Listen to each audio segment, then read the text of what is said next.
করতে না পারলেও সম্মানটুকু কিন্তু করবে। শুধু লঙ্কা খেলেই মানুষের ঝাল লাগে না, উচিত কথা বললেও অনেক মানুষের ঝাল লাগে। নিজের পাল্লায় কখনো অন্যকে মূল্যায়ন করো না। ইঁদুরের বিবেচনায় বাঘের থেকে বিড়াল বেশি ভয়ঙ্কর।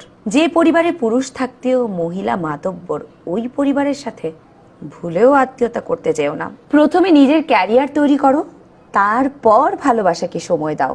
আজকের দিনে মানুষ তার সাথেই থাকতে পছন্দ করে যার একটা উজ্জ্বল ভবিষ্যৎ আছে। সুখী হতে চাও?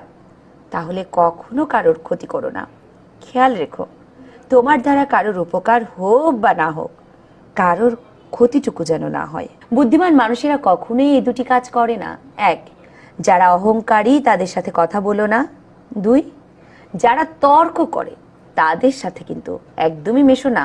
জীবনে কখনো কারোর উপর বেশি নির্ভর হওয়া ঠিক নয়, কারণ